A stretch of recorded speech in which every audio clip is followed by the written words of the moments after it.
It's the week before Halloween and clown hysteria is sweeping the country. We watched Clown Town, a town where they have a serious problem with a whole new type of insane clown posse. We watched it so you don't have to, so you know what time it is.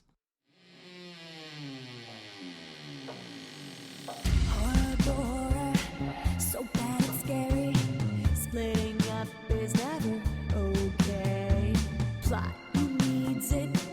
Don't turn on the lights. Cars don't ever start, but that's alright. Running upstairs instead of out the door. Good acting, what do we need that for? Horrible horror, so bad it's scary. Enjoy the show, but not really.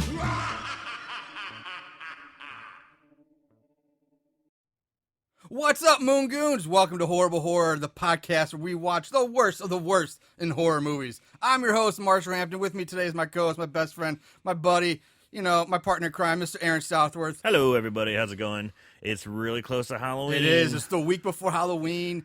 Oh, it's my time of the year. What up? Yeah, I know a lot of Moon Goons like this time of year, too. I mean, October, I'm having a feeling, is just about all of our listeners' favorite time of year. Oh, I'm pretty sure. I mean, it's like Christmas. Yeah, it really is. For horror And speaking of which, man, have you been in the stores lately? I went into, God, where Christmas was it? shit's up already? It was in Target. There's already some Christmas stuff coming up. It's like, no! No! I know nobody at home can see you, but I'm doing like the The old jerk-off motion. motion. I'm like, fuck Christmas at that point. Like, I'm sorry. Christmas is getting out of control. It's engulfing everything. Yeah, you're going to see carolers along with trick-or-treaters pretty Yeah. soon. I mean, it's like Christmas has become like a black hole. It's just eating everything around it and expanding and expanding. It's the almighty dollar. Ugh, Ugh. God damn it. Anyway. Let's talk about something else. Yes, first of all, before we get into the movie, remember, check out our Facebook page for updates on what movies we do and trailers, and just seeing, if you want to drop us any lines or suggestions. Also, check us out on our website, horriblehorrorpodcast.com. Along, you can follow us on Twitter at So Bad It's Scary, that we update. Every time when the episodes come out, we post on Twitter, we update, keep you updated there. And you can check us out on Instagram at Horrible Horror Podcast. And then you can download and listen to all the episodes at podbean.com, along with iTunes and Google Play as well. So all that, check us out there. You can We find do it for free, for fun. for free, for fun. The F's, free fun. Free fun. Free fun. All right, so this week we did Clown Town. This movie, like I said, we kind of figured it's topical because this clown hysteria is like It's sweeping the country. Sweeping the nation. And clown spookiness. In fact, Yeah, in you got St. these Louis, douches. in St. Louis area, some of the small towns in the St. Louis area, they've actually increased police presence at some of the schools. Yeah, schools, yeah. Which was kind of like because there were social media threats or social media, like, I don't know if it was necessarily threats, but they were definitely innuendo. Yeah, I know exactly what you're talking Yeah. about. It's just these fucking douchebags thinking they're like Trolls, Trolls, like just- they've left the internet, now they're trolling real life, I guess. These assholes. So anyway, so we figured we'd dive into Clown Town. This was actually like a surprising, like, we got this wrong time because it's like brand new. I Yeah. didn't realize how brand new it was until I started looking into it. I mean, this was released basically just a month ago, less than a month ago, Right. September 30th. So this is the newest film we've ever done. I would say, well, at least, yeah, definitely newest Sure. release. Yeah, Yeah, the newest release. So this is not only topical and new. Yeah. Wow. Yeah, which is a rarity for Yeah. us, especially when we get the new. Now, the movie says it's based on true events. Now, that is incredibly loose, more like loosely inspired by true events. And because it is new, but the events it's inspired by or supposedly based on are the clowns of Bakerfield, California, which were started back in 2014. And which were basically copycats from the Wasco, California clown, which that one's since been debunked because it was just a photo project done by the clown's wife to like some kind of social media thing. Yeah. And that was like the original spooky clown on that you saw pictures of online just running around town, but there was no weapons involved, it was just a weird clown. And then these Bakerfield ones copied that and started spreading. Now that's spread to basically what we have today. Nowadays. Yeah. Funny thing about the Wasco Clown, though, is there's actually a movie I actually watched that too, called The Legend of Wasco, which is about the Wasco. Well, again, very loosely inspired by the Wasco Clown of California. We might get that one someday because it's shitty, but anyway. There's your clown history. The movie was clown history. Yeah, the movie was written by Jeff Miller, who also wrote and produced just other craptastic movies like Jolly Roger, Massacre at Cutter's Cove, Head Cheerleader, Dead Cheerleader, and Axe Giant: The Wrath of Paul Bunyan, which has been on my list to get to on this movie for pretty much since we started this. I just haven't gotten around to. I don't know if I can bring myself to watch it again, but it's been lingering on the list for a long time. It's directed. So Jeff Miller. Or Jeff Miller, thank you so much for keeping us inspired. Yeah. It's directed by Tom Nagel. You can find it on Amazon and iTunes, and it's a little shorter. It's 86-minute runtime. It's about 80 minutes when you take off. And for free on YouTube. That's where I found it. You found it for free? Full movie free on YouTube. See, I did not know that. Now the picture quality is not very good. So I rented mine on Amazon, and actually the picture quality was great. So the cast, there's really not a whole lot of like anybody you're gonna really recognize in this cast of this movie. It's definitely a family project. You got two brothers that are in the movie together, Tom Nagel and Brian Nagel. The director's also in the movie. The lead is Brian Nagel. He's the brother of Tom. And the two of them are the co-owners of Steelhouse Productions, which has also helped produce this movie. And funny thing about Brian Nagel is he played Katy Perry's boyfriend in the Roar music video. Awesome. Yeah. Laura Compton plays Sarah. She hasn't really done anything much, but she's in a lot of upcoming stuff. So she's kind of an up-and-comer. She's got 11 projects that are either in the works right now or post-production and coming out soon.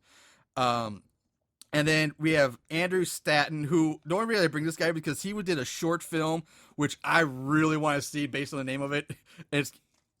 I'm going to geek out on this because it's a really nerdy thing, but it's called Roll Initiative, a D&D musical. Like, I want to see that. And really, that's the only other. There's another Nagel, the mother of the Brian and Tom is also in this. Marilyn Nagel. Oh, guess who she plays? Yeah, it's pretty obvious when we get to her. But that's really it. There's not a whole lot about the cast going on right now. So with that, let's get our pies and our spritzer bottles and let's jump into this movie. Oh, we don't have our little honker. I don't have the horn this time. Oh, well. That's right. But they were not fun clowns. These were not fun clowns. They didn't have anything fun going on. No, these were not like Clown Camp Massacre clowns. Yeah, there really wasn't much clowniness about them other than just had their faces painted. Other than the face paint, there was really no clown. There was nothing really clowny about them. They didn't do any tricks or have fun. No, they did not. They didn't do really bad rap music either, so I don't know. Anyway, so the movie, we open at the Strode house, which, boom, right off the bat, we have a nod to the Halloween series. Yeah, I mean, come on, that's Strode. Anytime you use that name, that's the first thing you're gonna think of. Let's try and be a little less obvious. Yeah. Maybe name the babysitter Lori or something like that. That's what I was waiting for. The babysitter could be exactly. That's exactly what. Yeah, but I mean, Strode House, Jesus. But at the same time, it's like, all right, you're giving a nod to one of the greatest horror franchises ever. So whatever. But it's Strode House. And so we go around back with the hot blonde babysitter sitting on the deck in her bikini top, reading a book to the brother and sister that she's babysitting. And both these kids look to be about, I would say, maybe 10 years old. Yeah, I'm guessing. Yeah. So after they get done a story, the girl wants the sitter to read her another story about ponies. And the sister tells her, no, it's time for bed. It's like, and then so the girl's like, well, the other sitter would have done that. And so the sister's like, well, where is she? What happened? And the sister's like, she's like, oh, she had an accident. She's not here because she had an accident. So she's about to go on and of course describe the what happened. Like, what happened? And then the little brother like pinches her and she goes, ow, and they would go scampering off. Yeah, he yanks her pony or one of the pigtails. Yeah, and they run off before she has a chance to. So now we cut to the two kids asleep in bed, which is really fucking weird because they're sleeping in the same bed. Same bed. And it's a pretty big house. Yeah, and they're way too old to be sleeping in the same bed together. Yes, totally agree. Like, I'm taking this as sign number 2 that something's fucking off here. Right. I mean, that's weird. Yeah, I mean, I was like, that's not right. No, that's not right. That's a pretty big house. There's plenty of rooms. There's plenty of bedrooms. Yeah, they should each have their own. So after seeing the kids in the bed, the sitter decides to change out her bikini. So within the first 5 minutes now we get boobs, and they're nice boobs. Hey, all right. I don't know why, but I find this babysitter like super attractive. I know there's probably better looking women, but I love this babysitter girl. I thought small part she had, I thought she did a really good job with it. I thought she had really good boobs. She had great boobs. Actor, good boobs, good boobs, and good boobs, and good boobs. Yeah. No, I'm serious. Like I'd like to see her in more boobs. in more horror and movies. More like, boobs. she did a good job, I think, and more boobs. So she heads downstairs to So if you didn't get it, guys, Marshall liked the boobs. So she heads downstairs to clean up, and she finds a Caitlin name necklace like under this piece of furniture. And while she's cleaning up, she hears this TV news report. Oh, she gets a phone call. Oh, the phone call's first. Okay, says, yeah, thank you. You know, she sounds distressed. Oh no, is anybody hurt? Okay, well I'll hold down the fort here. She turns on the news. It's the phone call, it's the parents, like right. the father of the kids.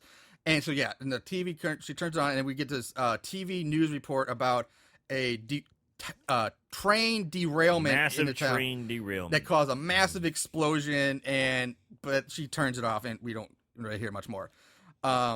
So after she picks up the necklace, she absentmindedly, puts it down on the kitchen counter on top of a newspaper article about a local girl that has gone missing named Caitlin Westfield. So you got Caitlin on top of Caitlin there. Yeah. Now, and the picture of Caitlin shows her wearing that very same necklace that, she found. So also on a side note, this is like they really fucked up the newspaper format here, because I paused it when I was taking my notes. Yeah. I started reading the article to see what it said, and they like had no idea how to do paragraph breaks, because they would break like right in the middle of a sentence and continue on with the sentence in the next paragraph. Like no one double checked this before they put this in the movie at all. I mean, it actually is what it says. There's like Caitlin Westfield, a college student home for summer break from a prestigious university in the state of, new paragraph, Ohio, went missing July 22nd, period. That's a little weird. First of all, they can't even put it in a real college. Like, you could get sued if you put in, like, prestigious Akron College or Ohio State or something. Right. Like, I don't think there's many prestigious colleges in Ohio. It's not like the Ivy League is there. Do not say that to any Ohio listeners. Those people are ravenous. OHIO, I know, yeah. And, so is fucking,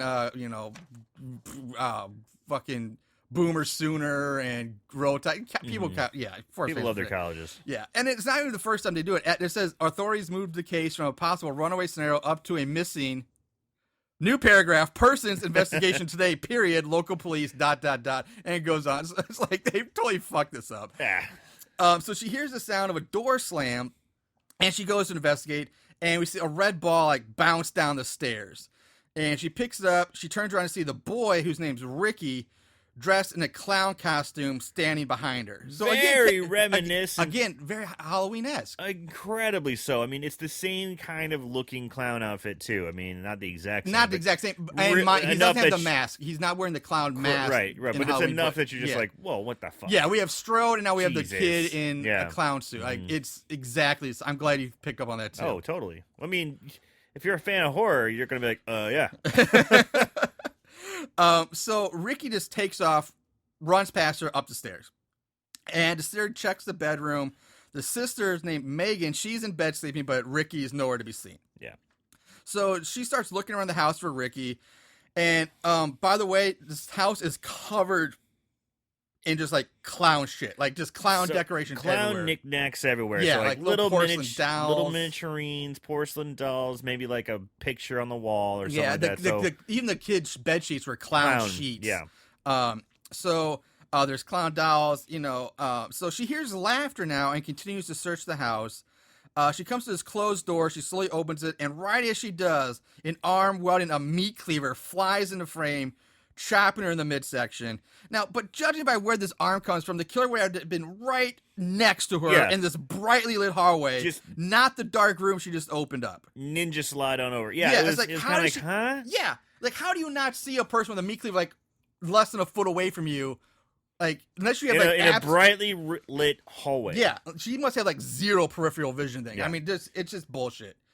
So now, anyway, we roll the opening credits, and Opening credits are like spooky clown stuff Yeah, and it's weird spooky. lighting and It's not bad. yeah, it's not bad. It's not but bad. That's just what It's it what is. it is. Yeah. So after credits, we jump 15 years from the night the babysitter was murdered, and we're at Stanley's Diner, where you meet two co-workers / friends or whatever, Dylan and Billy. They're eating. Dylan's covered in dirt, and actually, like everyone in his diners is covered in dirt for some reason. It's everybody's dirty in this diner. It's like the diner from, or it's like the bar from Charlie's Farm. Remember the coal miner character the who's coal just like miner's just covered in dirt. dirt. And people look like they just been rolling around in the shit outside. Come on, guys. I mean, I get it's small town, but not small town people are just covered in dirt and crap. Jesus. Give him a break. Yeah, that's a great point. So in comes this group of 4 college friends on the road, on the way to Columbus for some concert. So they're going to Columbus, Ohio. Yeah. So we have Mike, Sarah, Brad, and Jill. Those are our 4 new main characters. Brad and Sarah dating. Brad's bought a ring to propose to Sarah, which he shows Mike while they're pissing in the bathroom, where we also learn Mike and Jill have been dating, but only for 8 months, and Brad and Sarah have been together for 2 years. So that's the background information you get here. Jill asks the waitress for directions back to the best highway to get them to Columbus.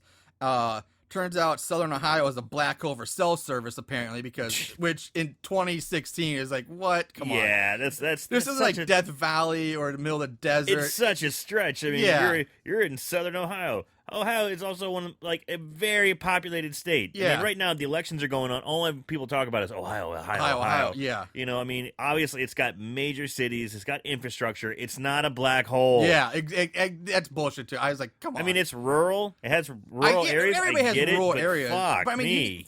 even the Ozarks, you can get cell reception, and that's, I don't know. It's ridiculous.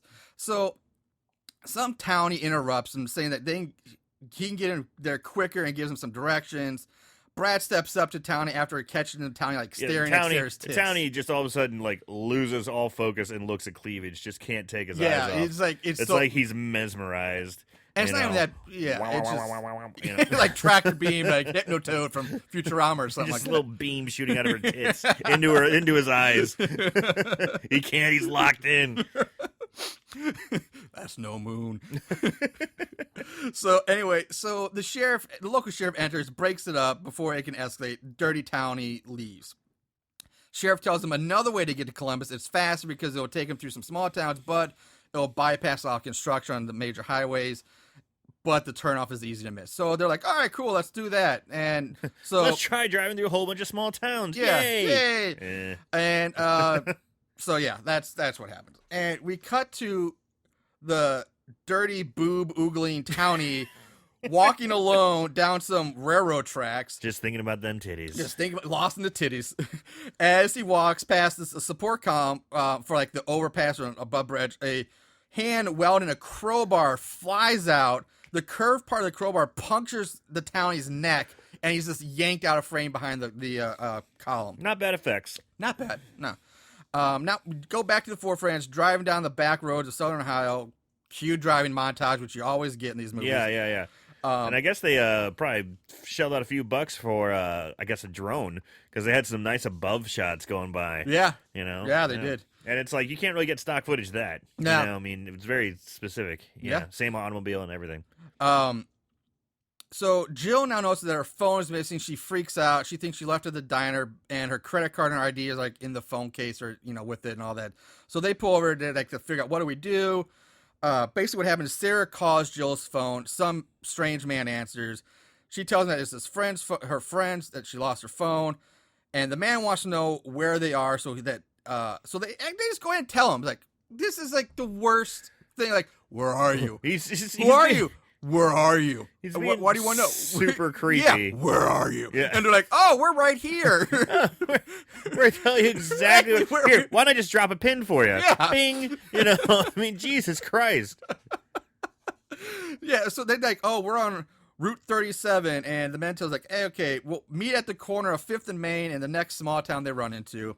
Now, just because I was bored at the time, I had nothing else to do.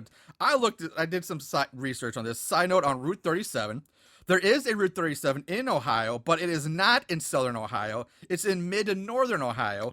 So Route 37 is northeast of Columbus, so there's no way they would be on this road if they're supposed to be in southern Ohio. At all. Fact checked. So unless the writers think everything south of Cleveland is southern Ohio, just like the douches up in Chicago consider everything south of Chicago is southern Illinois, this doesn't play. It doesn't work. So anyway, they drive to the next town and to meet up with this mystery man to get the phone back. And now, again, they enter the town called Clinton. They pass a sign that says Clinton, Ohio. Clinton, Ohio. Did you look up Clinton, Ohio? Of course I looked up Clinton, Ohio. Sweet. Which, once again, throws all sense of direction and location out the window because the real Clinton, Ohio is way up north. It's basically just south of, like, Akron, Ohio, which is in northeastern Ohio up by Cleveland for anybody who doesn't know, all that. And however, Clinton is a very small town, and as of the 2010 census, had a population of only 1,214 people. It's a pretty small town. Pretty small town. So anyway, they drive through the empty streets and arrive at a designated meeting place. They all notice that none of them again have cell phone service. 2016, but this town. Every carrier. I mean, I'm just assuming they have different carriers, but Verizon, none of them. None Zero. of them. Everybody has nothing. Yeah. So and when they get into town, everyone's just kind of like, ooh, streets are completely empty. But it's also middle of the day. Middle of the day, mind you. Yeah. Completely empty streets, no one around. I mean, but the streets are very nicely kept. Very nicely kept. It is a clean town. Very good infrastructure. I mean, there's not even a leaf on the street. Yeah, there's no leaves. The lawns are manicured. Everything looks really good. The bushes are trimmed. No trash, but no one around. Exactly. Exactly. So what do they do? Of course, they start wandering around the empty town. So they park at the corner of 5th and Main, where they're supposed to meet this guy, and they're like, let's go wander around. So they just walk in the middle of the street. Again, a nice overhead shot with the drone of them walking around. And no one's around. But they're not really mentioning this place. They mention it like once. They briefly glazed over, like, where is everybody? And then that's it. That would give me the fucking creeps, yeah, man. Exactly. So eventually they decide to sit and wait at this gazebo, which I guess is supposed to be like the center of town. Pretty like close a little town square It's pretty thing. close to where they're parked. They can still see their car. Mind you, again, middle of the day. Middle of the day. Middle of the day, but time passes and it's now night. So they wait. Pitch black. Yeah, like 8 hours, I'm saying at least, probably have passed. Or let's even 3. It's like, No. Yeah, they're if you're not going to wait around that long. They're not going to wait that long. They'd be like, all right, he's not coming. Half hour tops. Because Mike the whole time is like, we got to get to this concert. We're going to miss this concert. I'm like, dude, it's like now 10, 11 o'clock at night. I think you've missed the concert already. Shit. Unless you're like, unless it's the next day, in which case that's just poor travel planning because you can. It doesn't take a day to cross, Ohio. Right. But anyway. So, and this is another thing I just thought of, and I'm sorry, but they made that phone call just a few miles outside of town originally. Yeah. Then they drive, a couple miles, and all of a sudden all their cell phone services are gone. Yeah. So, which is weird because they decided at the diner we don't have cell phone service, but Jill or Sarah had cell phone service to call Jill's phone and get the grid, and then suddenly no cell phone service. And so the other guy obviously had the service to answer the phone too. Yeah. So this whole thing just doesn't play. It's just wrong. The whole premise to set it up has been debunked. Yeah, it's fucking wrong. I'm sorry, I'm saying debunked a lot because I've been watching a lot of political stuff. Whenever a politician says something, of course, they fact check and they go, debunked or true. To me, I get that, but I get debunked more from, because I used to watch a lot of Ghost Hunters on the Sci-Fi Network. So, and they're like, we debunked that. That's not ghost. That's that's a leaky pipe, or that's this. We debunked that. So that's what I used to get debunked from. So anyway, so they see a truck. So we see a truck driving down a road, and inside we are reintroduced to Dylan and Billy from the diner. Dylan's sitting there smoking all of Billy's weed without sharing, by the way, and they're talking about their boss's wife's tits and whatever. They're just driving. Billy pulls over so Dylan can pee, and as he pees, we see someone holding a crowbar standing behind the truck. Clown. Well, I don't think at this time you just see like the legs and the hand. You don't see anything. Right, but yeah, spoiler. You can guess. Guess what? Guess by the name of the movie. You can guess what it is. So they talk about which way to drive, and they decided to go the same way that the others did. despite being the direction where a bunch of people have gone missing over the last months and years. Yeah. But let's go that way. Yeah, it'd be fine. And they drive away, and we notice the man behind them is now gone. So back to the gazebo. Mike's getting upset that no one has shown up. Pitch black. They're going to miss the concert. So they decide to leave in hopes of finding a gas station, hope of making it to the concert. But now, of course, their Jeep won't start. And again, it's like they go over there, they open it up, and they see that all the cords have been cut. Yeah. Like it's been tampered with. It's been severed. They never walked more than, half a block away from their truck. And again, mind you, there's no one in this town. No one. Not a soul. And during the middle of the day, they could easily just look down the street and see someone fucking with their hood of their car. Right. Now, then they walk back to the gazebo, which is an eye shot of the Jeep. Now, yeah, I totally agree with you. I'll play devil's advocate that maybe the person did it under the cover of the darkness, but still, my problem is this. Even when they check the hood and realize things have been cut, they're like, oh, well, we'll just have to get gas tomorrow. Like, oh, okay. Yeah, like, there's no sense like, holy shit, somebody just sabotaged our Jeep in the middle of this abandoned town. What the fuck's going on? There's no sense of urgency here. Exactly. Like, they're just like, huh. And again, the acting's pretty piss poor, too. So across the street in a dark alley, they see a man watching them. Mike starts hollering out for help, but the man just turns, walks away. Now the four of them head off in search of help or some phone, or they just start wandering around again. And they walk for what seems to be quite some time. And then stepping out from behind a fence is the large man from the alley. Jill sees him. And he wears overalls with no shirt, and his face is painted like a clown, and he holds a machete in one hand. And then suddenly there's this blaring car horn, and a truck swerves just in time to avoid hitting Jill. Dylan and Billy pop out of the truck, concerned, for Jill, of course, who they almost just hit. Jill's freaking out, but she's more worried about the clown she saw than nearly being hit by this truck. The clown's gone, nowhere to be seen. So supposedly Jill's the only one who saw this clown. Now, I kind of have to give the writers and the directors credit here. They're building the suspense pretty well. Yeah. They really are. You're seeing the clowns. Things are getting a little weirder. They're doing a good job of actually kind of building the suspense. So I gotta have to tip my cap there. Okay. Give credit where credit's due. So Billy, who is standing by the bed of this truck, he's checking his phone for service, which of course there is none, when suddenly the clown with the crowbar hits Billy with his crowbar. He just pops out of the bed of the truck, hits Billy over the head with the crowbar, right in the face, and then leaps out of the truck bed. Now, everyone cowers from, this pisses me off too, because I get you're stunned, you're shocked, like, what the fuck? And of course, this clown looks like to me like he should have been something out of a Clockwork Orange.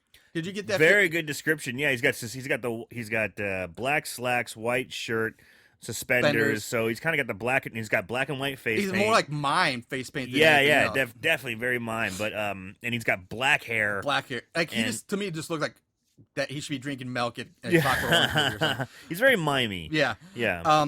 So now. This is what it angers me. He smashes Billy in the face again with the crowbar after he pops out. Old Billy's getting fucked up. But everyone else is cowering from him. And I know they're scared and they're startled, but right at this point, it's 5 against 1. They could charge him and would easily overtake him with sheer numbers alone. I would think that's what, holy shit, you just attacked my best friend or a friend of mine. There's 5 of us, one of you, let's get this motherfucker. Right. And I mean, these are fit guys too. Yeah, they're not. Mike's a big guy. Mike's a big beefy guy. And then Brett and the other Brett is probably the smallest of the room, but Dylan is certainly a big enough guy. He's a pretty muscular guy. And he's dirty, so he's blue dirty. Collar. Yeah, he's dirty. He's a blue collar man, so he's down to rolling around. So I just it pisses me off. So I'm like, they waste so much time cowering from this guy that another clown shows up. This one looks like an old man. He's got long, scraggly gray hair, and he carries a baseball bat. He's real skinny. And so this is your very Otis-esque looking from Devil's Rejects, Again, that same kind of look, which I just don't like. Okay. I just don't like it, but that's kind of what he looks like. So old man clown or bat clown or whatever you want to call him. Bat clown. He stomps on the back of Billy's head, grinds Billy's face into the pavement with his foot, and then begins pouring gasoline on Billy While again, others just stand there watching, quivering. At this point, equivalent, and still no one tries to help Billy. And at some point, it's okay. It's 5-on-2 now. Mm-hmm. You still have the number advantage, and you're just watching these two guys destroy this guy's friend, and like it's do nothing about it. And they don't have guns or knives. Nah. I mean, yeah, they got bats and crowbar, but still, it's like you can charge at them and at least get them to put up a stance so they can leave their friend alone. Yeah, You know, and it's something. like, again, in sheer numbers. Like you said, one of you might get hit, but your next person is going to get them. I mean, it's somebody they do nothing to help this guy. So Bat Clown then pulls out a dirty white rag, lights it on fire, and just drops it on Billy, who goes up in flames. So now the clown with the overalls and the machete, he shows up, and the group takes off running from the 3 clowns. Now you got bad odds. And the clowns just like start stalking after them. Now they come to this the kids, the group, college guys. They come across this old rundown school bus like in the middle of a field. Yeah, they're like, "Hey, let's hide in there." They're running away. They're still basically with an eye shot. I'm guessing. I mean, you know? and at least that's the way they make it look in the way it's edited.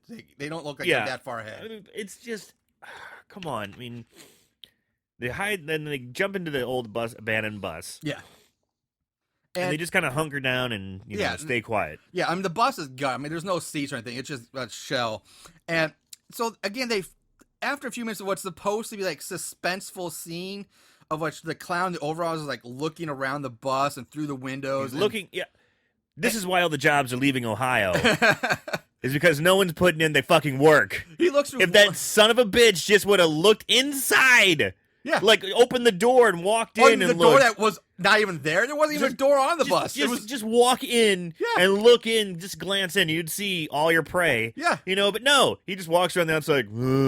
Or if he could look in the door or where there is no door. Or if he would have walked to the other side of the bus because he's looking like the window, like they're like right underneath the window. Like he's looking in so that he's looking over them. Right. If he walked to the other side of the bus or poked his head in, easily seen. But the clown just is shown walking away. And this is something else he's doing while he's walking around. He's beating on the... He's dragging the machete. He's dragging the machete. Like Freddy with his nails on the metal He's dragging the wall machete. He beats on it a few times, you know, and it's kind of like... They do that a lot. Yeah, Bat Clown, they all love to drag their weapons. Dragging the crowbar guy, the machete, they all drag their shit. They all whack on stuff, and it's like, okay. Yeah. All right. Dylan's like, all right, we're getting the fuck out of here. And Mike's like, yeah, we have to leave this bus and try. So they eventually they do. They try to sneak away. And at this point, I'm guessing they're in some kind of weird junkyard. But again, I'm thinking maybe it's like all the vehicles that belong to the missing people and the other victims that just kind of gathered. It's dark. It's hard to tell. And again, something about this movie too. The lighting's really bad. It's really dark throughout. Well, most of the again, movie. you watch. I didn't have the issue because maybe I've been your video quality. Very well could have been because it's to like me the lighting issue wasn't that bad. Yes, it's dark because it takes place at night, but it wasn't like so dark I couldn't make things out. I had some difficulties. Maybe it's just because I had a shitty. It could have been. There could have been that. Like I said, I have no proof of this. It's just my guess based on like other horror movies that we've seen this same kind of premise where people come in and you see all these cars, or it could just be the town's junkyard. Yeah. Who knows? They make a break for this RV, but Jill, who's in the rear, she gets grabbed and carried away without anyone noticing until they reach the RV they're running for. At which point Mike like runs back to look for Jill, and all they find is Jill's bracelets on the ground, and they see the crowbar clown looking at them from across the field. So okay.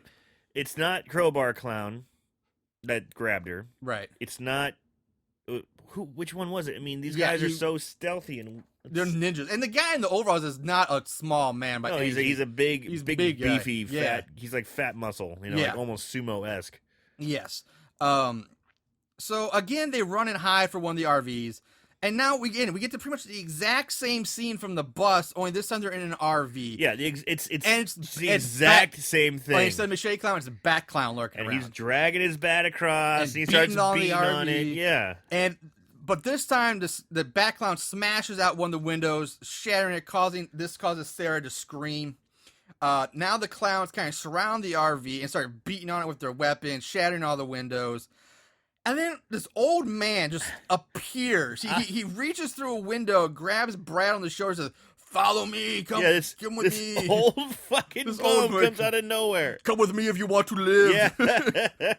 And they basically climb out a window the opposite side of the RV that the clowns are off, which again is kind of bullshit. Like, if you're the clowns, you know they're in there. Why would there's like at least 3 of you? You could surround that thing and say, why would all 3 of you be on one side? And you can't stop beating on it long enough to be like, oh shit, there they go. And there's not like one person. There's like 5 people, and they're all slowly getting out of this tiny window.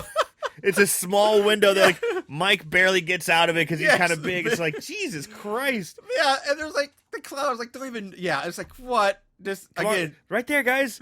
Right there. Right there. They're like 4 steps away. They're right. No. Nobody. He's gonna keep beating on the. All right. Fuck that RV up. All right, guys. Whatever.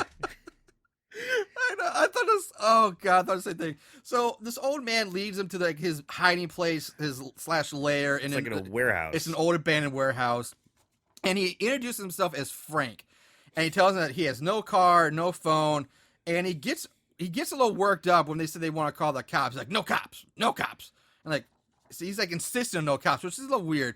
And he's like, then he's like, sit down. Here's some beans in a can. So we fade out and we fade in on Jill, who's tied up to a post. She's screaming, crying. God. And now a female clown pops up next to Jill and tells her that she's going to make her pretty. And that's the scene. And Jill. Oh, I get it. You're scared. Oh, thank you for saying this. But I was fucking hell. Does she just scream and whine and cry? I mean, it's just constant and it's loud. And she just never changes it up. She doesn't try to reason or talk or think or be smart. She just and it's going on and on and on. She's not being tortured. She's not being hurt. No, she's just tied up. Tied up. Good God. I'm glad you felt the same way because I was like, oh, I got so tired. It wears on you really fast. Yeah. So we jump back to the warehouse. The group is just sitting around now. They're just sitting there. Brad finds a picture on the wall of Frank and his family, and Frank tells him that was from a long time ago. When asked what happened, Frank just says clowns, and this and now he goes into a storytelling mode. And this is where you think you're going to find out about the clowns. Right. Because he said that it's a perfect lead-in. So what happened? Clowns. Yeah. Ooh, yeah. There's a bunch of fucking assholes dressed as clowns trying to kill us. Tell us more. Nope. He goes into how the town used to be a train hub years ago before the big wreck. And after that, there wasn't much to the town. Jobs left, people left. And those who did stay just kept to themselves. And some girls went missing, and between the wreck and the missing girls, people got spooked. So, and then he just kind of skips because he's talking about that, and then he just jumps to a line that says, the clowns are like a pack of dogs. So he doesn't even introduce it. He's like, oh, people got spooked. The clowns are a pack of dogs. Like, wait, where's the connection? Yeah, okay. All right, you get it. Bad wreck. Jobs start leaving. When did the clowns come in? Yeah, it doesn't say when the clowns come in. They don't. He just kind of says, they're here. Yeah. No, that just doesn't happen. That's kind of a major point. Like you would think to say. Small towns start going down and clowns start popping up like fucking viruses. What is happening? And he's like, people used to whisper about them, but never openly talk about the clowns. And then through the years, more and more people went missing. No one was ever caught, and the missing people were never found. Blah, blah, blah. Is that when it goes into that montage of people getting... Not yet. That's later. But yeah. Oh wait, I take that. No, you're right. Yeah, Franco. Now we go into an actual flashback, and seeing the townspeople slowly starting getting picked off, like in the town, and it's so ridiculous. I don't know which one's my favorite, the black guy or the girl sunbathing in the middle of the park. Yeah. So they're showing this montage of like the clowns coming in and taking over the town. The town's still kind of a nice place. Yeah. There's one where this heavyset black guy is going after his dog who just ran out. I was like, son of a bitch, dumb dog, motherfucker. I'm like, damn, man, calm down. He's like really pissed off. I feel bad for this dog. But then he finds the dog. He's like, hey, baby, how are you doing? I'm like, you were just about to kill this dog. Now you're happy to see it. He's like, what you looking at? The dog. I think the dog was the best actor in the whole movie because the look on the dog's face is fucking priceless. Yeah, It's like, what the fuck? There's a clown. Oh god. Best act. Oscar goes to the dog. So the black guy gets grabbed from behind and pulled off screen. Yeah, plastic bag over the head. Yeah, plastic bag over the head, pulled off screen. Then they cut to a beautiful woman in the middle of a park. Middle of a park. No one around her at all, like sunbathing, and she's got her own like shaker and martini glass. In the middle of like a park, and she's in her bikini with a martini glass in her shaker. I'm sorry. She was a dime piece, all right? If she's in small buttfuck town, Ohio, in the middle of nowhere, no one's going to be leaving that woman alone. No. She's not going to be by herself. She would be the talk of the town. She would be like the end-all, be-all girl of that town. Oh, yeah. She'd be Miss Clinton, Ohio, or whatever. Exactly. Yeah, Miss Southern Ohio. Or even. Miss Corn Festival or something like Miss Corn, whatever. Buckeye Festival. Some crap like that. So she's sitting there sunbathing. She's got her eyes closed, and up comes Crowbar Clown, and you see him smashing down. Yeah, he smashes her face in or something like that. And then you get one other guy, which is stupid. Yeah, some guy in a suit gets attacked in his car. But the black dude and like those two, those are my favorite. That's like probably one of my favorite parts of the movie, honestly. So now, after that, we jump back to the present. And oh no, Frank does say like people that live here are still in denial. They lock their doors at night. They stay inside, and the clowns own the town now. So yeah, apparently there's still people in this town who are like haven't left. Like even though there's murdering clowns taking over your street, like I guess I'll just stay here. Yeah, I don't want to really pack up.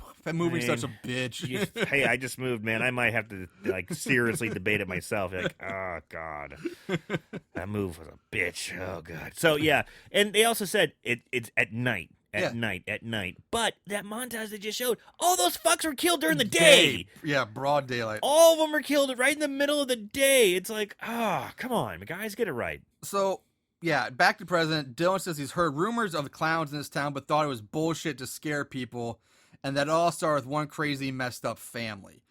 And Frank's about to tell him where he thinks Jill might be, but it's cut off by this loud banging sound. He tells them they need to leave now, and so they try to sneak out with Frank leading them through the warehouse. And after a bit, we see the clown with the bat following them through the building, like a good distance by, but he's obviously following them. Did you get kind of a Funhouse feel with the way the lighting was done? Nah. Yeah. I mean, I know at one point there was blue, the red, like, emergency light. Blue, like, yeah. I get what you're saying, but again, I didn't really get that. You didn't pick up on that? I thought saw maybe. The red light was like, okay, one of those, the exit signs glowing, and then, like, the blue was just maybe, like, the moonlight coming, like, a blue tint, like, I don't know. I didn't pick up on it. Okay. I haven't thought myself I might be reaching here, but. Yeah. I could see, though. I didn't think enough about it. So they come to a stop, and Dylan says he can't hear the clowns anymore. And with that, he gets grabbed and pulled into a side room, the door slamming closed Again, and locking behind him. Ninja style, just... Yeah. Gotcha. Yeah. Gotcha, bitch. And so Mike and Brad try to break the door open. They have no luck. Inside, Dylan's confronted by the clown with the crowbar. So Clockwork Orange clown. And Dylan throws some punches at the clown, who the clown just easily dodges like he's fucking Neo from the Matrix. Anderson Silver or something, And he's got his arms completely down, and Dylan's like in a boxing stance throwing punches, and he's just dodging out of the way. Come on. Yeah, I agree. I was like, that's a bit much. And then with this one super quick, fluid motion, the clown swings the crowbar at Dylan. The curved end of the crowbar hooks through Dylan's cheek like a fish hook, and the clown gives the crowbar a quick downward yank and rips it through his face, like just rips his cheek open. And he then stabs the crowbar through Dylan's stomach. Dylan falls to the ground, dead. How sharp is this crowbar? I mean, I get some crowbars, they have like they have the prongs, or the teeth, and they could probably puncture, but I don't know if they can. I'm not arguing. I'm like, okay, straight edge. If you did, I'm thinking, okay, I've seen worse things to question than that, so I let that slide. But I did kind of question at first. I'm like, but like, fuck it, I don't care. So meanwhile, the clown with the bat now, he appears to the others outside, scaring them away from the door. The group gets split up as they run in different directions. So we have Brad and Sarah go one way while Frank leads Mike in another direction. Frank hurts his knee somehow running, and they duck into a bathroom to hide in a stall. And the clown with the bat enters the bathroom, begins kicking open each stall door. And then the movie shows Frank and Mike exiting the bathroom, I guess from some secret door they found in the stall. Thank you. Like, what? Thank you. I was like, did I miss something? Did I just look away for a split second and see him sneak out or something? But no, he starts kicking down the stall doors, and they're gone. Yeah. Like, I don't. How? Yeah, unless by some chance... And it's not a big bathroom. No. It's not like a really big bathroom and where like, he might, like, yeah, it's like 3 stalls. Like, yeah. There's like 3 stalls. It's like any other like bathroom you see like a high school hallway or right. something. They have one door. They don't have 2 ways in and out of these bathrooms. Like, maybe it does. Maybe it's supposed to, but it's a small bathroom. In logic would say it has one door in and out.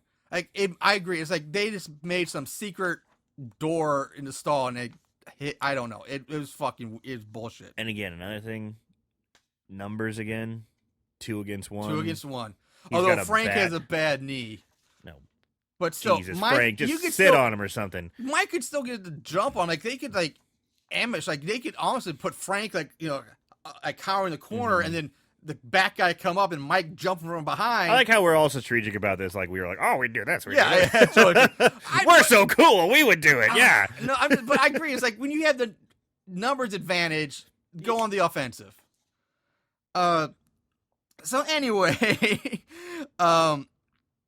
we cut to Brad and Sarah running through a very large open room, being followed by Crowbar Clown. And they run upstairs and out onto the roof, which is just fucking genius, by the way. Why in the hell do you go run up onto the roof where you know you're going to get stranded and stuck? It's in our theme song. Yeah. Running upstairs instead of out the door. It is in our theme song. That's why it's in the theme song. Anyway, so Crowbar follows him up the roof, of course, where Brad and Sarah try to hide in like the worst hiding spots. Like Brad hides under like this raised like metal catwalk, which is like about a foot off the ground. Which I get that one, but you're fucked if he sees you. Yeah. And then Sarah tries behind basically an open door. Like, I'm just gonna hide by like a door frame. There's a couple moments in this movie where the hiding is laughable. Like, okay, one, hiding in a stall with only 3 stalls in it, but somehow they escaped. Yeah, exactly. Hiding in an open doorway? Brilliant. It's like, the door, it's like basically you open the door and you hide behind the wall and the door. Like a kid would do this, like hiding in their bedroom or something like that. It's the worst. But somehow they don't see it. The clown doesn't see her first, and Brad, because Sarah starts moving away from their hiding spot behind the door, but then she gets caught, dragged away. Brad manages to somehow squeeze out from his tiny, like, little itty bitty area, rushes the clown, tackles him to the ground. Hallelujah! Yeah, that's should have done that from the first place. Exactly. Little ground and pound. Punches him several times before the clown gains the upper hand. The punching was so bad. I mean, it was like punch. Punch! It's like you're fighting for your life here. You know, you're in a struggle of life and death. You're gonna be you're gonna be mauling this guy's face. I would think instead of like punch. Okay, what? Punch! Come on. Yeah, but which your advice would have been better because the clown does get the upper hand, and he ends up shakes him off, and then pins Brad against like the ledge over the roof. And he's trying to like push him over the ledge. Strangling him, pushing him. And that's when Sarah comes up from behind the clown, hits him over the head with his own crowbar. And at this point, Brad then starts just kicking the shit out, like just kicking him over and over while he's down, yelling at him to get up. And he takes the crowbar from Sarah and goes just ape shit on the clown. And he just bashes this clown's head. And look at that. Look what happened. 2 on 1. And, and you win. Yeah. And you win. Point set match. Yeah. Like, come on. Jesus. So at this point, Frank and Mike rejoin because, they just happen to know they're up on the roof. Like, that means all 4 of these people are idiots. Let's go upstairs to the roof. We just escaped the guy with the bat. Let's run outside or get some reception. They too decided to go to the roof. They might have heard him screaming because he was screaming quite a bit when he was smashing his head. And he was like, he was doing that. So maybe I could get that. I don't know. You're at least 1 to 2 stories below. Inside a building, I don't know if you'd hear somebody hollering. He was pretty intense. and the town's quiet, so maybe I can give him that. But one thing, when he's beating the shit out of the crowbar clown, he's like, "Get up, get up!" Now this is an opportunity also maybe to kind of subdue him, get some information out of him, find out where Jill is. Yeah. And he's saying get up, and I'm thinking, okay, that's probably what he's gonna do. He's kind of he's trying to stay on top of him, but talk to him, and then he just goes ape shit. He goes truly ape and just bashes a skull into pudding. Dude, I mean, it's seriously it's like the monkeys from 2000. Space Odyssey with a bone or something. Yeah. Or and the remake of Planet of the Apes, just something it's. So they waste him. Yeah. So Frank and Mike join back up. They find Jill's phone on the mime clown, and then Brad says, "Oh, this clown was at the diner. I saw this tattoo before." And they show a flashback where the clown was the busboy working at the diner. Which I kind of liked. I was like, okay. Yeah, they can't bring it back. Yeah. Well, clowns got to eat too, man. Yeah, clowns got to eat. You can't get by on, They got to get money for that face paint somewhere. Yeah, there's not a lot of money in balloon animals, Especially when the town's, Right. Especially when you're killing the town. Frank tells him that he can't continue on with him because of his knee and that he'd only slow him down. So it's like, plus, this is my home. This is my home. I got to stay. Really? But here's where you can say, this is your opportunity, really? You Frank. need to stay here? This is your opportunity. I was like, here's where you can probably find Jill. Like, this would be, where I would look. So, on cue, we cut back to Jill, who's still crying and screaming, tied to the post. Just constant. Yeah, the female clown leaps back into frame and begins, painting Jill's face like a clown. And while she's painting Jill's face, the girl clown mentions that she loves ponies, that they're her favorite. So now more pieces coming together, that this is the little girl from the opening of the movie, all grown up. We go back to Brad, Mike, and Sarah running through town. They get back to Billy's truck, drive off to the location that Frank gave them. Along the back dirt road, they come across someone staggering down the middle of the road. Brad hops out to check the man. Turns out it's Frank, who has been stabbed in the stomach with a large knife. How the fuck did he get all the way out there? Thank you. God damn it. They run, they get into the truck, and they're driving away. And then all of a sudden, they come across Frank. Who's an old man, in his 70s, and is supposed to have a bad knee now, but he somehow outran a truck and got stabbed. And the three young people. And 3 young people. He outran 3 young people who've gotten into a truck and now driven. Yeah. And he's got stab wounds and fucking bad knees. And God damn it. I totally agree. I was fuck this, man. No. So while Brad is trying to help Frank, another clown, a new one we haven't seen before, attacks Sarah in the truck, tries to pull her out of the cab. And at this point, Bat Clown and Machete Clown emerge from the darkness. Mike punches the new clown in the face that's going after Sarah. Brad yells out, I'll find you guys. And he just takes off running into the open darkness, heading for the woods. Well, Bat Clown is closing in. Yeah. So and Bat Clown gives chase. So again, they're driving in a car far away from, you kind of get the sense that they're going at a pretty good clip down the street. Yeah. They stop to check on Frank, sure.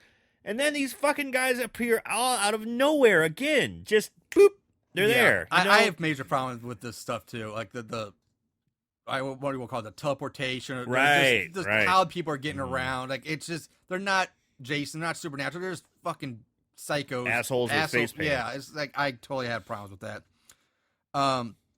So Brad.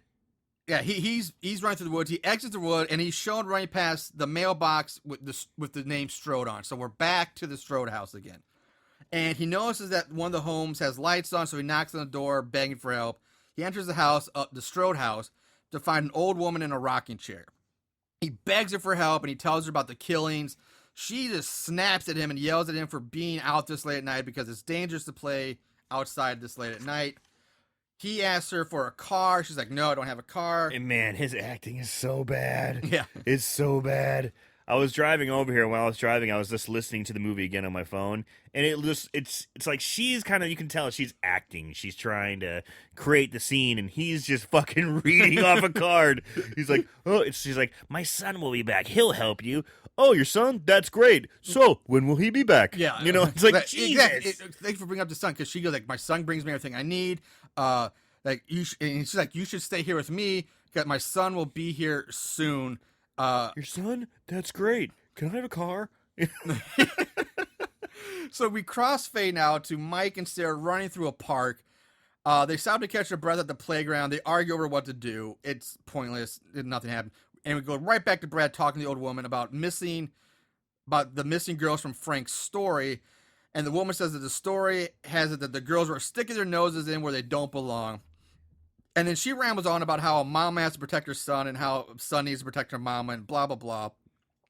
At this point, if I was Brad or what, I'd be long gone from this house. I'd be like, this woman's fucking crazy. See ya. Or either I would just kill her. Just like put her. She's crazy because you gotta just gonna kill this lady sitting around. Well, think about it. Okay. You've been the only people you've seen in town are these crazy clowns and Frank. And she says, my son will be here soon. You can almost just put the piece together. Okay, she knows what's going on. He even says I'm just saying, exactly. So you might as well kill her because even if he leaves and the son comes home soon, she's like, oh yeah, he went that way, or he was like, kill the bitch. And well, she's not like a threat. This is like a moral thing. I mean, she's just chilling in her chair. She's not attacking him or hurting him. I mean, I get what you're saying because it's a movie. At this point, it's survival of the fittest, and you do what you gotta do to survive. All right, man. And sorry, Grandma, you're dead. Sorry, I'm like, no, because if you're related to these clowns, then you have something to do with this. You're involved, or you're just complicit and compliant. Fuck you. I'm out. I'm killing you. I'm taking off. Like Charles Manson, never committed murders, but was charged with 7 murders. Exactly. Yeah, okay. She let it all happen. So Brad now he notices that one of the pictures she has framed is the exact same family picture that Frank had. So now this is where Brad puts together and says, Frank's your husband, which she replies if the law has anything to say about it. Yeah, he still might, but so, yeah. Now Brad accuses her son of being one of the clowns, which, there we go. Your son was one of the clowns. He's killed all those missing girls. And again, she snaps at him again, saying, don't you talk about little Ricky. It wasn't his fault what happened. Cue flashback number 2.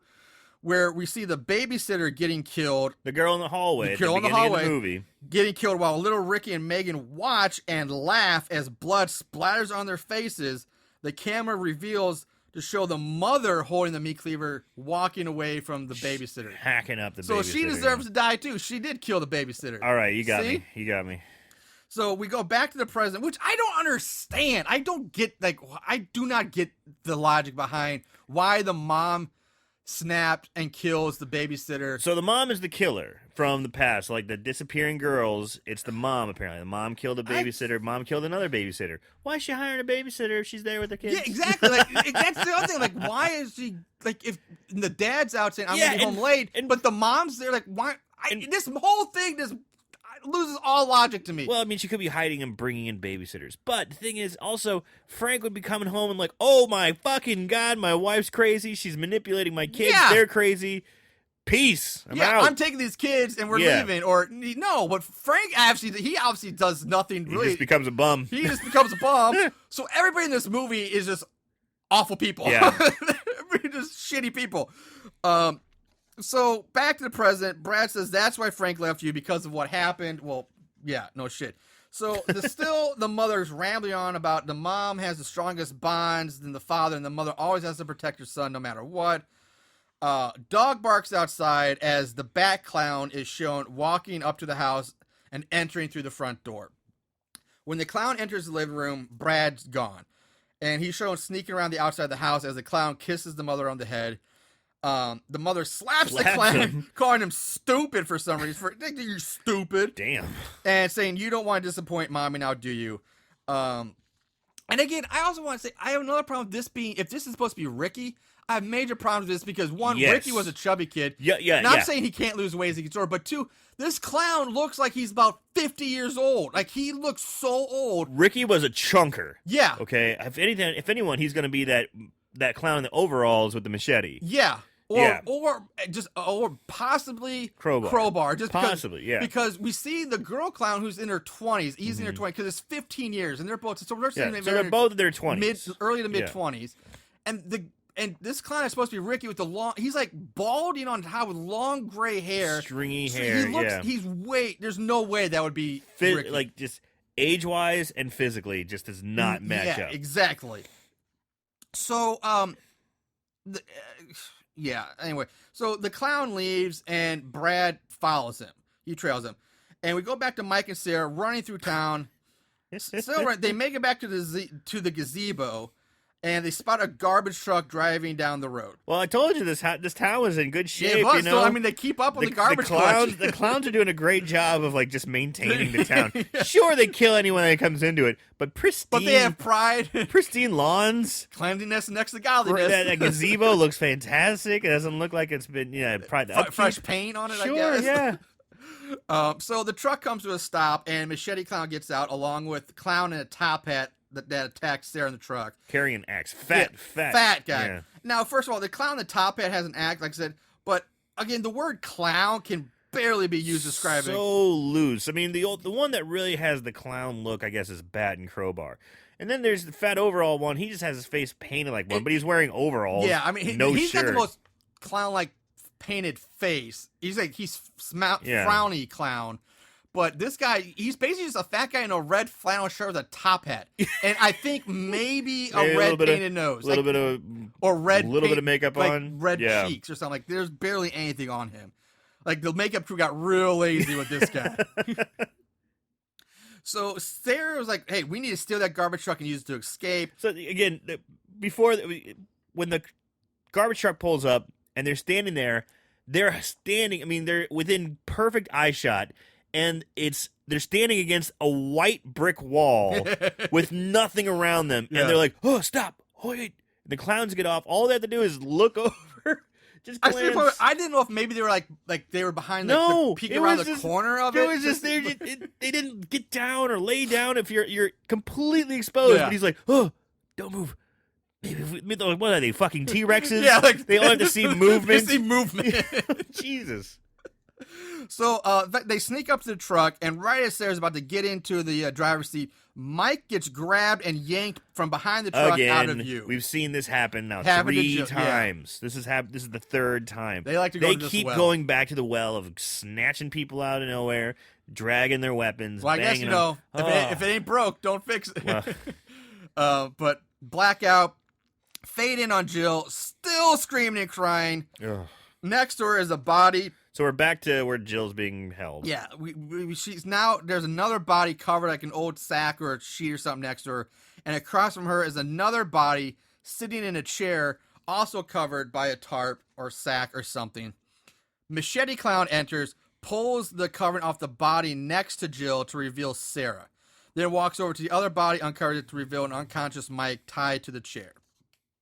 Mike slowly comes to and sees Jill, who's suddenly gone comatose for some reason. Like, she's screaming, all of a sudden now she's comatose. No shit. She's like, just constantly screaming, and then she's like, eh.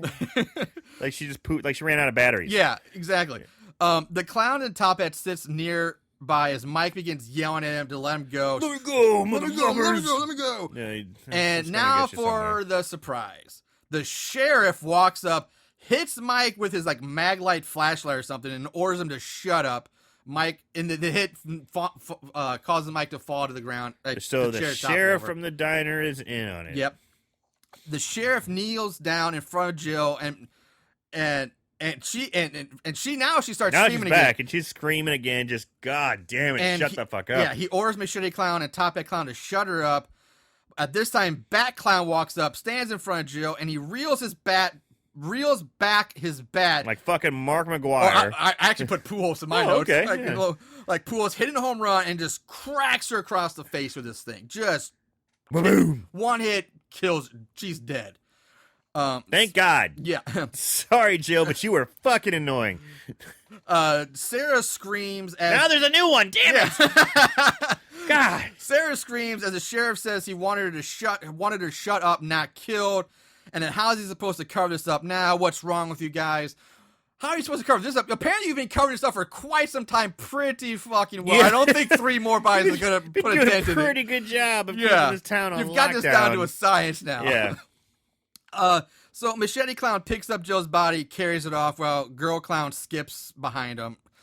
The sheriff continues to yell at Bat Clown about killing Jill and tells the clown that He's done covering for them, that he's been doing this ever since high school. I'm done covering for you clowns. Yeah. Oh, God. He calls them all little bitches. He's like, no surprise here. Bat Clown stabs the sheriff in the chest with a knife, killing him. The clown walks off out of Sarah's line of sight. Brad shows up, frees Sarah, and tells her to stay put, and then goes to help Mike. You're free. Stay here. Yeah. Exactly. Like, don't run that way. Yeah, Just stay here. I thought the same. Like, that's bullshit. The girl clown now pops up next to Brad while he's trying to untie Mike. She wags like a finger at him, like an motion. We see Bat Clown. We see Bat Clown standing with his back turned to them in the background. Sarah hits Girl Clown over the head with like a chunk of wood to something. Yeah. I don't know, just some blunt object. Blunt object. They get Mike, who is still tied to the chair, sitting back up. So they prop him back up, but Bat Clown now is turned around and sees them. So the clown slowly begins to approach him. Very, very slowly. Very slowly. Now, this is when we also see that Mike is not only tied to the chair, but his hands have been nailed to the sides of the chair, pinning him, like holding him down. So when you wake up and you're like, let me go, motherfuckers. Yeah. You wouldn't be like, ow, ow, oh, yeah. shit. Yeah, yeah, he doesn't even acknowledge that. Now he's like, oh, crap. Guess what, guys? I forgot to tell you, I'm nailed to the chair. So, sorry. Mike's trying to rip his hands free as the clown gets closer. The sheriff, who's somehow still barely alive, raises his gun, shoots the clown twice in the stomach. Mike rips his hands off the chair, like just rips them out, and as the clown turns his attention to the sheriff shouts out, "Tell Aunt Myrtle to go fuck herself," as the clown raises his bat above the head and just bashes the sheriff's head in with it. So this clown took 2 slugs to the stomach at a very close range. Yes. And he didn't flinch. Didn't even, like, flinch. He just, it's like he was immortal or something. Exactly. Now, Michael Myers, when he got shot, he reeled and like, like, flinched, like there's a little recoil. This He would guy's move. Like, It's like nothing happened. Yeah. And he's a skinny old man clown. Yeah. Well, we'll bring another more modern reference. It's like, for those of you who are watching the new Luke Cage on Netflix, he's like just bullets don't bounce on, but they have no effect on this clown whatsoever. Nothing. Yeah.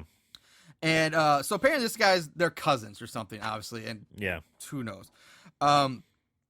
So Brad, Sarah, and Mike run off as Top Hat and Machete Clown re-enter the picture. With the nails still in his hands, Mike attacks Top Hat Clown, and the nails puncture the clown's neck. Like he just whack, like you're gonna go like box somebody's ears. Only he does the neck, and the nails in his hands like puncture the clown's neck. How does that work? I kind of liked it though. I mean, I like it when you're resourceful. Like, all right, now I got these claw things. I got nails on my hands. Nail hands. It's like true stigmata, motherfucker. Bam. So, but however, at the exact same time that Mike kills Top Hat Clown, Machete Clown stabs Mike in the chest. So it's like a triangular effect of killing. Bat Clown just walks past Top Hat as Top Hat dies. Top Hat is bleeding out the neck, screaming. He just walks away. Pretty funny death because he's fat. He's going. So Brad and Sarah now running through a field alongside some barn where they find the garbage truck. They hop in and try to get it started. The headlights flash on, and they see Bat Clown standing in front of the truck. Now, how in the blue hell does a man who's just been shot twice in the stomach move that fucking fast? I mean, these guys were running, and he's like just the whole time the clown's showing walking. Slowly walking. And he's been shot twice in the stomach, and he's like, whatever, I'm here. I'm all good, man. Booyah, bitch. Here Booyah. I am. Just a little flesh wound. I'm fine. Yeah. So Brad tries to get the truck moving, but he can't. He can't get it started. Bat Clown opens the driver's side door, tries to drag Brad out, while at the same time Machete Clown grabs Sarah through the passenger side window and begins strangling her. Now suddenly, from out of nowhere, Machete Clown is hit over the head from behind. When he falls over, we see Mike standing there covered in blood. So Mike's still kicking. Mike and Machete Clown start fighting while Sarah struggles to help keep Brad from getting dragged off.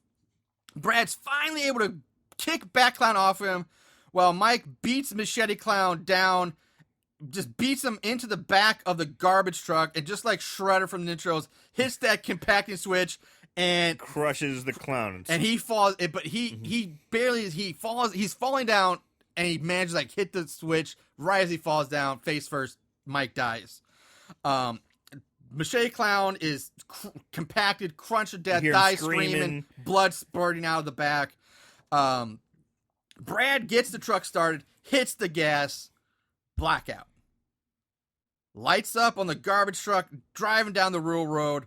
Brad and Sarah speechless inside, just in a daze. Traumatized. Yeah. The camera shows the truck driving away as Bat Clown and Girl Clown walk into frame, looking after the truck as it drives away. Blackout, roll credits. That's Clown Town. Clown Town. Woo! What? Oh God! So many things that I would just wrong with it. But anyway, before we'll go on to that later. So let's go into favorite kill. There can be only one favorite kill. All right, what do you have this week, Aaron? So how many kills do we have? There are 13 deaths shown throughout the movie. There's a good to choose from. Yeah. There's good ones to choose from. And my favorite one was, I believe his name was Billy, the character who was driving the truck, who got hit in the face by the crowbar clown from the back. So he gets hit in the. I mean, it's pretty brutal. Like the effects here, and this is their first interaction with the clowns, and this is where shit starts happening. You know, we're finally getting deep into it. You know, the two smashes, everyone's terrified. I can kind of, I know we were making the argument earlier about, just bull rush him, but still, it just kind of had a nice sense of suspense. And the other clown comes in, smashes him, and throws douses him gasoline, lights him on fire. It's pretty brutal. Yeah. It's a horrible way to go. That is a horrible way to go. So that's my favorite kill. You know what? Something I just thought of that I did, like, when I first watched the movie, I was pissed, like, okay, when we see Billy and Dylan in the truck, they stop. One guy pees. They get up and they drive away. Clown's gone, and then he pops out from. I'm like, what the fuck? How they drove? Like, okay, he obviously got into the bed of the truck before they drove away. But another more I'm thinking about that pisses me off too, because why is he in the middle of fucking nowhere? Just happens to be. Yeah. And first of all, he was working at the diner earlier, so he got off of work, gets painted up in a clown suit, kills the townie, and it still gets out to the middle of fucking nowhere or catches up with Billy and Dylan, who are driving. But not only that, the fact that he obviously had to climb into the back of the truck, which, I'm sorry, if you're in the front cab, you would have felt somebody, the springs, like the shocks, you would have felt somebody going clunk as they climbed into the back of your truck bed. Marshall, haven't you already realized these are ninja clowns? I mean, they're popping up everywhere, stealing. They're not even killing people. They're just stealing them, just snatching them away with no problem. They snatched away 3 of the members of this group without incident. All right, you're right. All right, they're fucking ninja clowns. Duh. Fucking yeah, ninja I totally clowns. agree, man. All right, for my favorite kill, you make a good point. Billy's death is brutal and probably the worst way to go. I like Dylan's death a lot because I just love how he rips it through his cheek, he fish hooks him and then rips it out and so that's one of the good effects. But I'm gonna say my favorite kill isn't the best effect. I'm gonna say my favorite kill is Jill, just because it shut her the fuck up.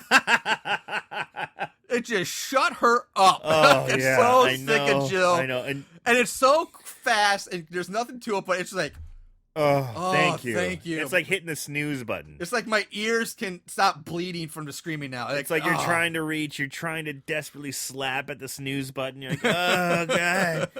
And then whack. Oh. Yeah. Even though Dylan and Billy were probably the best kills, my favorite death is Jill. That's funny. Yeah. So with that, let's go into the odds and ends this week. Not only did they watch these films, they researched them too. Ugh, what is wrong with these guys? All right. So, like I said, this is a brand new movie. So there's a lot of, there's not a whole lot to it yet online. Right. Ratings, IMDb gives it a 4.1 out of 10. Rotten Tomatoes gives it a 10% on the thermometer, but it has a 50% audience score. Wow. So quite the leap there. And Amazon gives it a 2.5 out of 5. Yeah, that's pretty low. That for is low Amazon. for Amazon, Yeah. especially for something like in this modern. Plot keywords, absolutely 0 this week. Wow. Which stunned me at first. They were like, okay, it's only been out a month, but still, I mean, people didn't even put in clown or Ohio or machete or OH. so any of that. Ow. So yeah, no, if you want to be the first, go on there and put some plot keywords in there if you're feeling froggy. Put in Moongoons. Put in Moon Goons, hashtag Moon Goons. Trivia, again, not a whole lot I could find. The only thing I could find was that it was filmed in, I might mispronounce this, Galion, Galion, Westlake, Crestline, and Cleveland, Ohio. Now, again, because I did this earlier, Galion and Crestline are right next to each other, north of Columbus and south of Cleveland, near Mansfield, Ohio. And Westlake is just west of Cleveland. So, again, nothing in southern Ohio at all. We're nowhere near Southern Ohio. Nowhere near so high. Budget, could not find the budget for this. I sent emails out to the production. I never heard back from anybody. So maybe, who knows, someday in the future they'll give. But unfortunately, no budget game this week, which I was really disappointed. Because I would say this actually would have had a decent budget, I think. Yeah. I mean, it had some decent effects. Unlike you had the problem because your problem might have been that you watched it on YouTube, so it didn't translate well. But to me, I was actually going to say the picture quality was actually very good from what I watched. So I mean, they had good cameras, good equipment, decent effects. So I would say the budget was, it wasn't going to be too low, I don't think, but not too great either. But so yeah, so sorry guys, no budget game. But let's move on to 5-star reviews. Is this your guilty pleasure? 5-star reviews. All right, now for the reviews, there were only 4 total reviews on Amazon. 4 Wow. for everything. There's 1 5-star, 1 3-star, and 2 1-star reviews on Amazon. So I figured, fuck it, I'm just gonna blast through them all because they're really short. So 5-star review first. As Freed Hart. As Freed. AZFREED Hart. Scary as scary gets. Great. Get fun. Yeah, it just says get fun flick. 5 stars. So Okay. he liked it. 3-star review. It's a B-rated movie, but a decent quality. If you expect more, you may be disappointed. I don't think the movie was that bad. It's worth a watch if you're a horror movie buff. 3 stars. So, middle of the road. 1-star reviews from Mile J. Not scary at all. Horrible acting and graphics. 1 star. I don't understand the graphics part. Like, they weren't like CG. I mean, Do they mean special effects, perhaps? Yeah, I'm guessing, but they weren't that bad. They're just. I didn't think they were that bad at all. There wasn't like, they weren't showing like people getting decapitated. They weren't overly gory because I think they're working within their budget.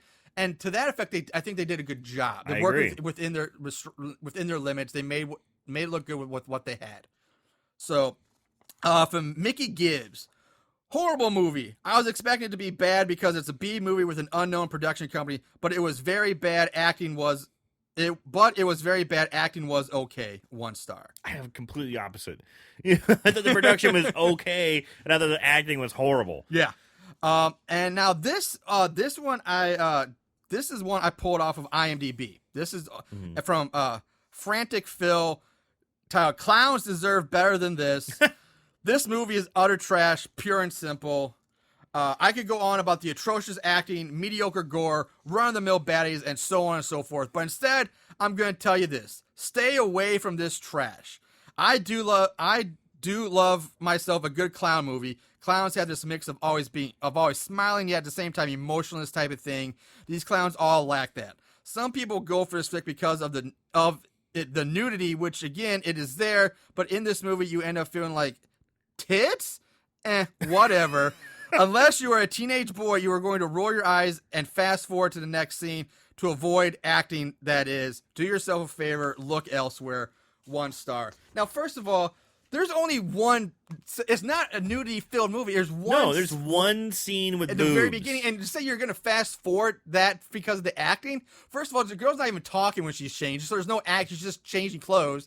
This guy is a fucking retard. I'm sorry. to avoid to say that. Avoid the movie because of its nudity and say tits. I'm like, no. I'm like tits. Yeah. Yay! Like what? What's wrong with you, man? Like that. I'm sorry. It's not the best movie, but that's. He does talk about being an immature boy, and we kind of are. So say, hey, I like boobs. There's nothing. Okay, first of all, there's a difference between immature and just appreciating Nice breasts, movies. nice breasts. That every men and women all over the world love nice breasts. They are a thing of beauty to be admired and appreciated the world over. There's nothing immature about that. We're not and just to admire that. Now that we're squeezing, going honk honk, that's immature. But just admiring a good set of breasts is quite okay. I like your passion for breasts here. That's probably the most well-spoken moment we've ever had on the show. Is the importance and the artistic value of titties. So, young actresses out there, we don't just want to see your boobs just because we're drooling over. We just like to admire nice physiques and tits spread joy throughout the world. They bring happiness to people. I think it is their duty of women to spread. If you are capable of bringing happiness to people, especially in this day and age where everything sucks and we are in the middle of the worst election in our lives, titties can be the glue that brings us back together. Heal the nation. Show your tits. Make tits great again. Okay. Anyway, sorry about the titty rant. That was good. Final thoughts. Let's run through some final thoughts on this, Aaron. Part of me, I'm not a fan of clowns. I don't like the clown thing or whatever. But I really think this film had some potential. I really think it did. I think if they took it back to the drawing board before they released it and just touched up some things, the town being kind of shut down, but some people still there. You could have one or two people help. You know, kind of like think of it like what's that video game you like so much? Silent Hill. Silent Hill. You know, kind of like this town where some people are still good, some people are crazy. I think that potential was there. A little bit more backstory on the clowns. You know, why did they show up? Why did they materialize? You know, obviously, Crazy Mama had a thing for clowns because she had crap around her house. But we could have tied a little better because who are all these other fucking clowns? Yeah, I guess obviously it starts off as a family thing. You get mom, son, and daughter, but then you get, but who are who's Fat Machete Clown and Top Hat Clown and how's the sheriff and like Crowbar Clown? And, there's no connection of how these other people get pulled in or are connected or why they're all banding together. And with those clowns, I like the showdown between the group and Crowbar Clown, and I'd like them to almost be like a video game. It's like, okay, well, now we got to fight this clown, and how are we going to get past him? And maybe one can die on that one. Oh, how are we going to get past? Like, you can kind of go through the levels of clowns at different times. I think it had potential. It missed the mark. Bad acting, things like that. So bad it's scary. So bad it's scary. It's a really tough one for me, honestly, because I think it had potential. I think if they just would have done another rewrite, touched up, maybe connected a few dots. Feels like something like get rid of. They wasted time with the screaming Jill constantly. The girl clown, she was cool. She could have been very cool. I wanted to do more with the girl clown. I know, I know right now Harley Quinn's the big thing, and you kind of watch. I watching like, oh, okay, Harley Quinn. It's the first thing part of my, but I think that's regardless. It's not going there. But they could have done something. It's a missed It's again another missed opportunity. I think the girl should have been like the scary, creepiest, most insane of them all. Like, and they really could have played that up and like have her be like the most diabolical, disturbed, killing somebody in a torturous way. You know, give her something. You know, and they each had a weapon and a thing. Give her 2 daggers or something like that. Yeah, she didn't have a weapon of her own. Like everybody else was identified by their weapon. Yeah, I mean, and with that weapon thing, it kind of had that video game feel. That's what I'm talking. Like you take one out. You know, I think it had potential. I think they did better. It was better than I expected, but it's still not there. I agree with you on pretty much everything you said. However, the only thing I think I'm going to say is I actually am going to say So Bad It's Good. Just because, like you said, it's close. And I think you're right. Another brush up, rewrite, pick a few of these things up, polish it off a bit. But I don't think it was so bad. In the context of itself, not comparing it to any other movies, I think it's at least worth a watch. I'm not saying it's great, but it's worth, it's brand new. If you can get it cheap enough, rent it. Yeah, it's free on YouTube. Yeah, just give it a watch. It's not that long. It's not great. But I think it's worth one watch. Kind of like what was it last week or the week before? Like it just fell on the other side of the fence. You know, Charlie's Farm. I just fall on the one side of the fence. I just can't get to it. Now I'm not sort of comparing to like saying one person, but what? Okay, if you were saying let's say because you said Charlie's Farm was so bad, scary too. Correct. Now, if you put this against Charlie's Farm, which one would you pick? This or Charlie's Farm? God, I don't know. That's a good question. I'd have to think on it a little bit. Let me see. I might go with Charlie's Farm. You know, even though I said both of them were good, I would probably Charlie's Farm. One just because the kills were so much more fun to watch. They're more creative kills and more blood and gore. And I like to. I'm not big on the clowns. I don't have the fear of clowns, which I can't pronounce the proper phobia term for that. But. To be perfectly honest, I think at the end of the day, I think I would rather watch this one again than Charlie's Farm. Well, we're split again. That's cool. That's fine with me. That's awesome. But yeah, so that's gonna do it for us for this week. We'll be back next week with Halloween week. Yeah, Halloween, baby. Next week the movie we're doing is a Daniel Harris movie. So I'll announce that on our Facebook page probably on Wednesday, but we already have picked out. It is a Daniel Harris movie. I know it is on Amazon right now, but I'll figure out other places it's found as well. But yeah, in the meantime, thanks for listening. Thank you, Moon Goons. We'll be back in another week. Aaron, anything you want to say? Any final thoughts? No. All right. So that's right, guys. Watch more horror movies, and forever remember to keep it tight.